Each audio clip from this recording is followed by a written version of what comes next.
Banjite, what were you supposed to get from my conversation?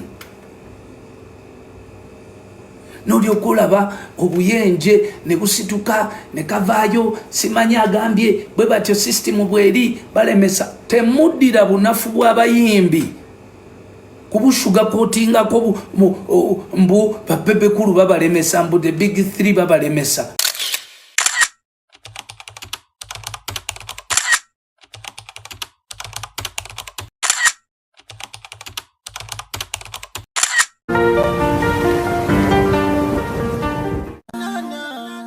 Okulwanirira omusuubuzi mu ngeri y'enjawulo kweyongeddemu essuubi. Kampala Central Division Arcade Traders Cooperative Society beesooddeyo okwanjula ebiruma abasuubuzi. Emmaali y'abasuubuzi ebula, konteyina zibulankana, ebintu oluusi ne bituuka nga bisumulule, bambi bitoba era ne byonooneka nga tebinnatuusibwa, ekireetera abasuubuzi bonna okukaaba twawa ng'entulege anti bafiirwa emmaali buli lukedde. Ku luno byonna byakumalibwawo. Jangu mu musomo ogutegekeddwa era oyanje ensonga yo mu maaso g'abo bagivunaanyizibwako ng'ennaku z'omwezi 8 Ogwokutaano 2025 ku Hotel Africana. Jangu ku olwo mugasimbagane n'aba Uganda Revenue Authority, Ministry ya Trade, UNBS, amaka g'obwa Pulezidenti, Unity evunaanyizibwa ku buli bw'enguzi, Shipping Line, Clearing Agent ne Kenya Port Authority. Jangu ku olwo ofune ekituufu era obusuubuzi bukunyumire. First Annual Traders Streaming Conference eya 2025 ng'ennaku z'omwezi 8 omwezi Ogwokutaano 2025 lujja kuba mathavu ku ludda lw'abasuubuzi.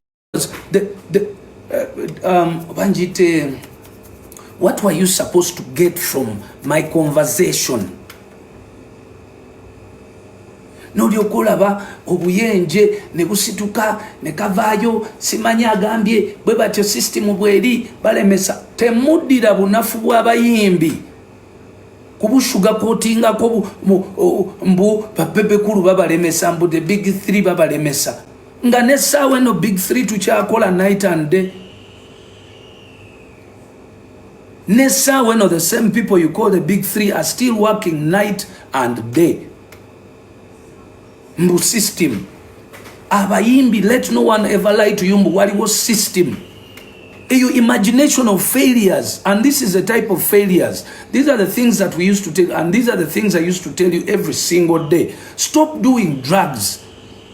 Stop wasting your time pretending like you're doing something yet you're surely knowing it's not productive.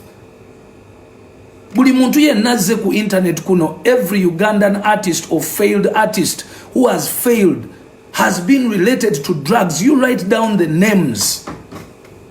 Write down the names and see if those people were not concentrated on music and drugs. I saw the so-called artist you were talking about, you blogger who was talking about my statement of saying that I can fail artists. Indeed, the comparison was better than getting a fight, a physical fight with an artist. I would rather use my connections to fight that artist. Because this is a race. This was done to me. This is done worldwide by record companies. Record companies, when one is releasing the one artist, the other is releasing another, they will find the best ways of how they can stop the other one from getting to the finish line fast. Temwefula bantu ntino temumanyi exactly what I meant. Don't misguide young people.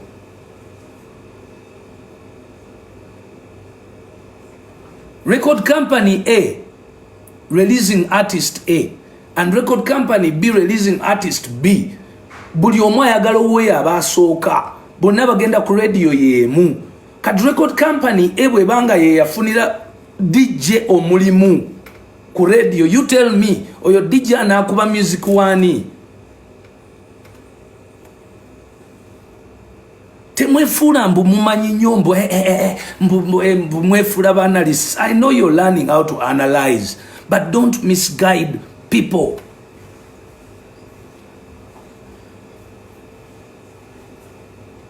Bine bintu biri real in reality. When I started my music, let me tell you something. When Jose Chameleone came back from Kenya, and came here. Okay? I also returned after 1 year. When I returned here, I will tell you the truth. Chameleon and the people he was working with could not play my music. As simple as that. His friend DJs could not. And I will even tell you this one DJ that I got a job myself. Nakwata DJ Shiru ne mujja ewa Rota. Ne mutwale wa Elvis ngankoye okulwana ne ba DJ kwa bali tebakwa music wange. Ne ngamanze mu clubs zino, instead of fighting the DJs who are already there because they are not playing my music because I see they are friends of Jose Chameleon. Instead, let me be friends with the owners of the clubs, and I ask my friends, those owners of the clubs, to employ my DJs there. So when I took my DJs in there, then some of my music started to play in there. So it was easy for me to tell my DJs who I had put in there that when you get in there, don't play Chameleon songs. You play mine, because the other DJs were playing Chameleon songs. How difficult is that? Is that really complicated? Common sense? Of course, Chameleon also was fighting to be the greatest. So he was telling his DJs not to play Bebe Cool's music. It is normal. This industry is not a church where tugabana kagati or ateke kagati. No. Life is a jungle. You know. That is what. Now, what was the context of what I was saying? I was saying, learn to make friends. Social capital. Omwana oyo yatuse ku stage nga tayiru DJ na mugamba ninako oluyimba lwolumu. Naye bulire bigambo bye yakozesezza okuvuma DJ. Okimanyi nti ba DJ bonna balina association. Bwe baga nti tugenda kuba muyimbi tebamukuba. Mumulabyeko wano firimu nga babayimbi abakuba ba DJ, and you still ask yourselves lwaki abayimbi abo bagwa. Ba DJ bonna bekwata omulundi ogwo ne bagawe tetujja mukuba music we. Groups zaabwe ndi mu groups nga mukaaga. Sometimes I even feel sorry when I read certain things. And the fight ba DJs batadde weyo, example je nabadembawa. That's why now you find that DJs are earning equal money, 80% the money the artists are earning, or even more money than artists now. Kwanga ba artists bali baine jogeri kuwa ba DJ. Ba DJ ne bekola mu omulimu. Crysto atayinza okubira Roger namga Roger. Gundi oyo yankubye. Oba Roger ayinza okulya gundi yakubye Crysto atanaga oyo sijja kuba music we. Akusirikira busirikirizibwa ati bwe batuleyo meetings zaabwe ku group za nga bagamba oyo mwana ate mugira. But then again, let me tell you this. Do you know that the DJs, the same DJs, Roger ayinza okuba ne artist omu nagamba ba DJ na ono artist wange, please push for me. So it is equal nechimu DJ oyo yenyini okugamba nti oyo artist yanvumye temukuba music we, and they don't. So is that rocket science really? Muli ku social media you're discussing Bebe Cool legend yagambi simanyi, yeah. When I said it, I said something that you should have picked content from. Just because you have weak brains does not mean you just misguide people because mwogera. Be very careful. Ntino, some of us who have good brains but tunava mu music tujja kudda wanonga twogera. We will take your own jobs. Ate mwe temusa kufuuka bayimbi. Mwaba misleading abantu. Naife tuso kufuuka ba TikToker. Because we already have followings. Mwina okuyiga okubeera constructive.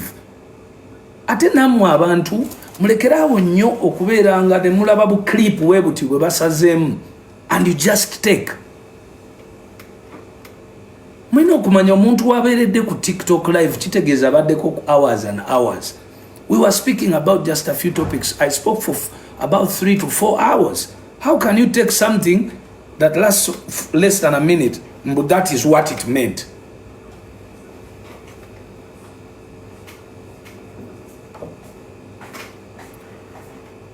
So, music industry si kanisa. It is a very competitive platform with so many people needing to earn a living.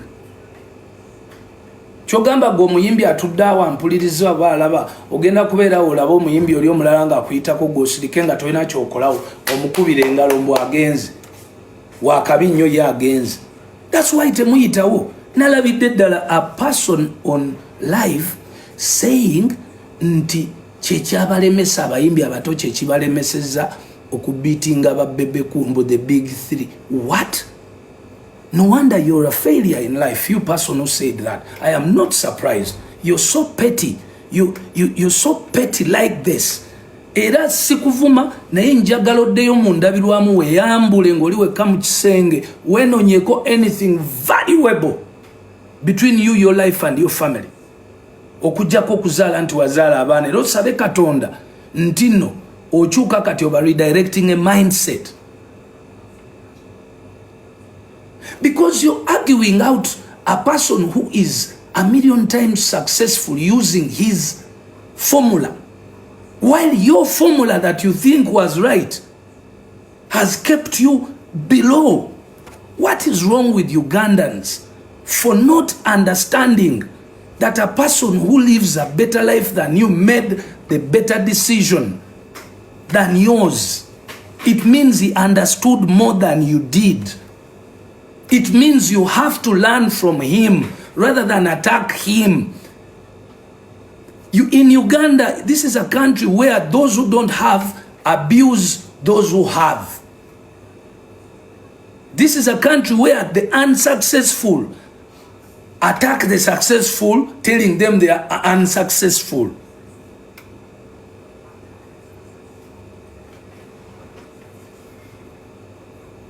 This is so wrong. Era nze nwananya abavubuka muleme kugenda na mentality zabo ababatiisa. No, the formula is one. When you see a person who has made it, mukope gendao. Muve mbana baba buzabuza mbu music industry in a system, but they fail people. Bruno, simanyi Illuminati. Guys, I was in Nairobi with Jose Chameleon. We slept on the floor. Netwebike akagundi twagabana n'engoye z'okwambala. Bombo clat when you come and sembo Illuminati nga gwe waliwa ne Uganda nga webaka mufaliso ne blanketi nga bakuwa chai nga ffe tutambula kwa Fear Center tukola tunonya bwe joyita Illuminati. Well, if that is Illuminati, then forgive me, I am Illuminati.